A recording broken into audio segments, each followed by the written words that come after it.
Gue yakin sebagian besar dari lo udah banyak banget denger berita soal wabah coronavirus.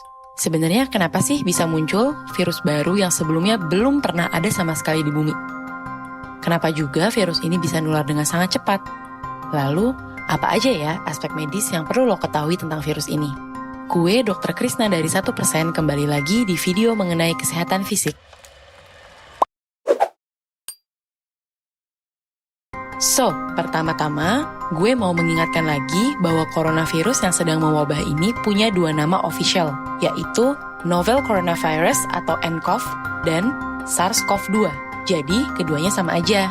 Sementara itu, penyakit yang disebabkan oleh virus ini disebut juga sebagai COVID-19. Nah, lo pernah bertanya-tanya nggak sih, kenapa ya bisa muncul virus baru seperti nCoV ini?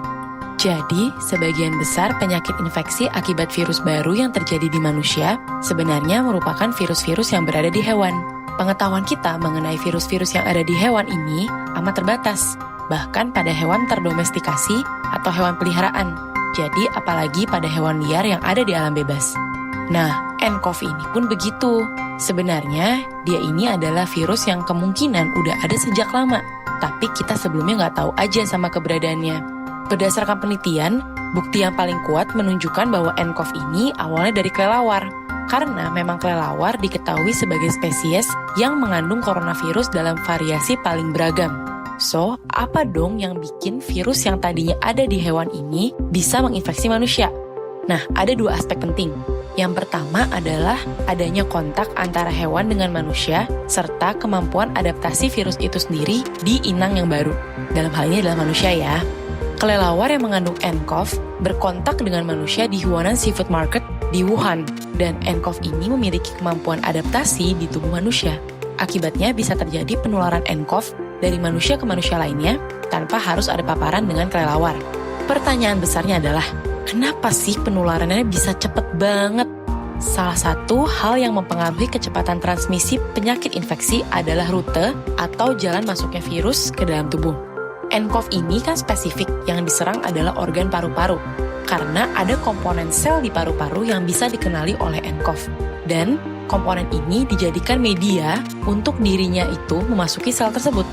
Nah, jadinya nCoV ini bisa dikeluarkan oleh tubuh orang yang menderitanya melalui lendir pernafasan atau kita kenal juga sebagai droplet, yang tanpa kita sadari itu kita keluarkan saat bernafas biasa sekalipun.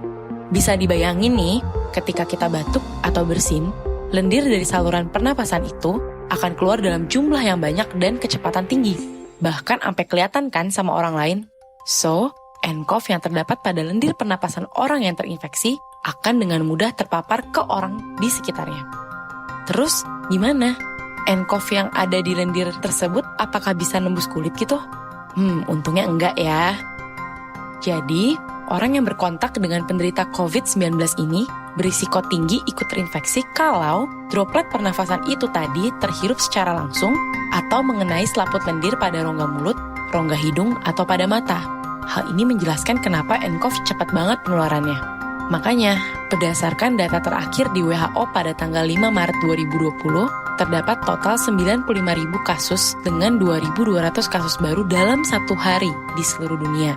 Total 85 negara sudah melaporkan adanya kasus positif COVID-19 dan terdapat 3.200 kematian akibat COVID-19. 3.000 di antara 3.200 kematian ini adalah kasus di Cina. Artinya, tingkat kematian COVID-19 di antara seluruh penderitanya itu sekitar 3,3%. Angka ini tergolong rendah dibandingkan kematian yang disebabkan oleh pneumonia atau infeksi paru secara umum, ya tidak memandang penyebabnya, yaitu 5-10% kematian akibat pneumonia secara umum pada kasus yang dirawat inap di rumah sakit, atau bahkan 15% kematiannya pada anak-anak, hingga 30% pada pasien dengan kondisi renta akibat usia tua atau karena adanya keberadaan penyakit lain. So, take a breath guys, and realign your perspective. Gue tidak mengatakan bahwa COVID-19 tidak penting atau mengecilkan dampak yang ditimbulkannya terhadap dunia medis ataupun kehidupan secara umum. But it is important to see things from wider, broader perspective so we don't get caught in the details and freaked out about it. Nah, dari sini mungkin timbul juga pertanyaan di kepala lo. Apa aja yang bisa meningkatkan risiko kematian akibat COVID-19? Jadi dari data penelitian, risiko kematian di antara pasien yang positif nCoV ini akan meningkat apabila usia di atas 60 tahun dan memiliki penyakit penyerta berupa penyakit jantung atau penyakit paru-paru yang menahun. Semua virus yang menyerang sistem pernafasan memiliki gejala yang mirip-mirip, gak terkecuali nCoV ini. 98% pasien positif nCoV mengalami demam, 3/4 diantaranya batuk-batuk, dan setengahnya merasakan sesak. Gejala tambahan lain yang dapat muncul adalah rasa lelah, nyeri otot. Apabila lo merasakan demam dan setidaknya satu dari gejala sesak, batuk, atau nyeri tenggorokan, lo wajib berkonsultasi ke dokter. Tentu nggak semua orang dengan gejala ini langsung dicurigai terinfeksi nCoV ya. Karena kecurigaan COVID-19 ini baru ada kalau gejala tadi disertai dengan riwayat berpergian atau berasal dari negara-negara tertentu dalam 14 hari sebelum kemunculan gejala, atau riwayat kontak dengan pasien yang positif nCoV. Nah, daftar negara-negara ini terus berubah sesuai dengan update data kasus positif nCoV. Jadi, nanti dokter yang akan melakukan wawancara dan pemeriksaan medis lebih jauh dan menentukan apakah lo perlu pemeriksaan spesifik untuk mendeteksi nCoV atau enggak. Tentunya, kalau dokter mencurigai gejala terjadi akibat infeksi nCoV, lo akan dirujuk ke rumah sakit yang capable untuk melakukan pemeriksaan serta perawatan penyakit tersebut. Kementerian Kesehatan Republik Indonesia udah mengumumkan 100 daftar rumah sakit yang menjadi pusat rujukan kasus COVID-19 di seluruh Indonesia. Di Jakarta ada 3, yaitu RSPI Dr. Sulianti Saroso, RS Persahabatan, dan RSPAD Gatot Subroto.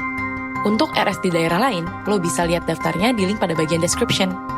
Oke, sekarang gue masuk ke bagian yang paling penting dan justru paling simpang siur beritanya, yaitu soal pencegahan. Sebelumnya, gue kan udah sempet jelasin nih, gimana nCoV ini bisa menyebar dan kenapa penyebarannya cepat banget. Pengetahuan mengenai cara penyebaran ini menjadi dasar metode pencegahan yang dianjurkan oleh peneliti dan dikampanyekan oleh pemerintah maupun WHO. Kita lihat satu-satu ya, apa aja sih hal yang bisa lo lakukan agar tidak terinfeksi nCoV. Oke, yang pertama adalah membersihkan tangan secara rutin dengan menggunakan sabun dan air atau hand sanitizer berbasis alkohol. Kenapa? Oke, ingat lagi bahwa nCoV berada di dalam lendir atau droplet pernapasan yang akan dikeluarkan oleh seseorang yang positif nCoV ketika ia bicara, batuk, dan bersin. Lendir ini bisa nempel literally dimanapun seperti meja, pegangan kereta, gagang pintu, apapun itu, dan dia tidak kasat mata. Tentu nCoV ini tidak bisa hidup selamanya di benda-benda tersebut. Dalam beberapa jam, ia akan mati. Tapi, kalau lo menyentuh benda-benda yang ada nCoV-nya saat virus itu masih hidup, berarti di tangan lo udah ada nih virus nCoV. nCoV yang ada di tangan lo ini bisa masuk melalui mata saat lo tanpa sadar kucek-kucek mata, atau melalui hidung saat lo nggak sadar nih gosok-gosok hidung dalam kondisi tangan yang masih belum dicuci. So, mulai sekarang, rajin-rajin cuci tangan ya. Terus ada lagi nih kesimpang siuran yang mempeributkan mana yang lebih baik, cuci tangan dengan sabun atau dengan hand sanitizer berbasis alkohol. Secara umum, cuci tangan dengan sabun itu lebih baik karena selain membasmi sebagian besar bakteri dan virus, ia juga dapat membersihkan minyak, logam berat, dan zat-zat pengotor lainnya yang mungkin ada di tangan kita. Cuman, efektivitas sabun versus hand sanitizer dalam membasmi virus itu cuma beda-beda tipis. Dan tambahan dari gue, mencuci tangan ini harus dibiasakan seterusnya, bukan hanya selama outbreak COVID-19, oke? Karena dengan mencuci tangan, lo juga melindungi diri lo dari jutaan penyakit infeksi lainnya. Gak hanya akibat virus, tapi juga akibat bakteri, cacing, dan parasit. Oke, hal kedua yang bisa lo lakukan adalah be mindful. Jangan sampai lo menggosok-gosokkan mata, hidung, dan menyentuh area rongga mulut secara tidak sadar, apalagi sebelum mencuci tangan. Yang ketiga adalah mempraktekkan higienitas saluran nafas atau yang kita kenal juga dengan respiratory hygiene. Apa sih respiratory hygiene ini? Nah, ini berarti ketika lo batuk atau bersin, lo menutup mulut dan hidung lo menggunakan tisu. Atau kalau lo nggak ada tisu nih, lo menutup mulut dan hidung lo dengan bagian lengan atas, bukan dengan telapak tangan. Tisu yang lo pakai buat nutup mulut dan hidung tadi, misalkan lo punya tisu, itu segera dibuang dan langsung cuci tangan. Begitu pula kalau misalkan lo menutup mulut dan hidung, walaupun dengan lengan atas nih, lo tetap cuci tangan. Hal ini bisa mencegah lendir pernafasan lo yang mungkin aja mengandung virus agar tidak pindah ke telapak tangan lo yang nantinya akan memegang banyak benda, sehingga akhirnya menularkan ke orang lain. Yang keempat, Kalau ada orang sekitar lo yang sedang sakit batuk atau bersin-bersin, sebisa mungkin menjaga jarak setidaknya 1 meter. Jarak 1 meter ini adalah jarak maksimal lendir pernapasan orang lain dapat kita hirup tanpa sengaja. Yang kelima, nah ini nih, kalau lo lagi sakit, jangan maksain diri. Istirahat di rumah sampai lo benar-benar pulih. Kalau lo mengalami gejala yang tadi mirip-mirip gejala COVID-19, segera konsultasi ke dokter ya. Khususnya di rumah sakit yang sudah ditunjuk pemerintah sebagai rumah sakit rujukan untuk penanganan COVID-19. Oke, yang keenam, ini yang terakhir tapi nggak kalah pentingnya. Ini yang gue anjurkan adalah, lagi-lagi, take a deep breath. And don't be panic, apalagi sampai panic buying. Setiap lo baca suatu berita, lo harus tetap kritis. Balik lagi ke data, balik lagi ke statistik. Yang sebaiknya data-data ini lo akses dari situs resmi seperti WHO. Sebagian besar virus itu sifatnya self-limiting, yang artinya tubuh kita dengan sistem kekebalan yang kita miliki sebenarnya mampu mengalahkan virus tersebut. Memang ada pengecualian seperti virus HIV dan hepatitis B, tapi itu topik untuk lain kali ya. Golongan coronavirus dan virus yang menyerang sistem pernafasan itu sifatnya self-limiting. Sebagian besar obat-obat antivirus yang sudah ada itu sifatnya hanya membantu mempercepat penyembuhan. Tanpa obat-obat itu, virus akan dikalahkan oleh sistem kekebalan tubuh yang kita miliki. Kalau sistem kekebalan kita optimal. Jadi, lo juga bisa nih mengupayakan agar sistem kekebalan tubuh lo optimal, supaya kalau amit-amit nih, lo kena infeksi virus apapun itu ya, gak cuman nCoV, tubuh lo itu bisa melawan virus-virus tersebut. Caranya gimana? Ya, jaga agar makan lo cukup dan bergizi, olahraga teratur, serta istirahat yang cukup. Selanjutnya, terapinlah filosofi santuy yang udah diajarin 1%, bahwa lo bisa ngusahain semua itu, ngusahain kondisi kebersihan personal dan kesehatan lo supaya optimal, sehingga lo gak terinfeksi nCoV. Tapi ya in the end, kalau lo sampai tetap terinfeksi, lo santuy aja. Lo gak bisa ngontrol virus untuk gak menginfeksi lo, karena ya virus ini emang semudah itu penularannya. Yang bisa lo lakukan adalah mencegah jangan sampai lo nularin orang lain. Ya, dengan cara memeriksakan diri lo ke rumah sakit dan bersedia mendapat perawatan sesuai prosedur yang berlaku. Santuy aja. Saat ini, mayoritas pasien COVID-19 itu diberikan obat antivirus yang sebenarnya digunakan untuk jenis virus influenza. Dan tentunya obat-obat pereda gejala seperti obat demam, obat batuk. Dokter dan peneliti medis masih melakukan evaluasi secara ongoing dan real time mengenai efektivitas pemberian antivirus tersebut.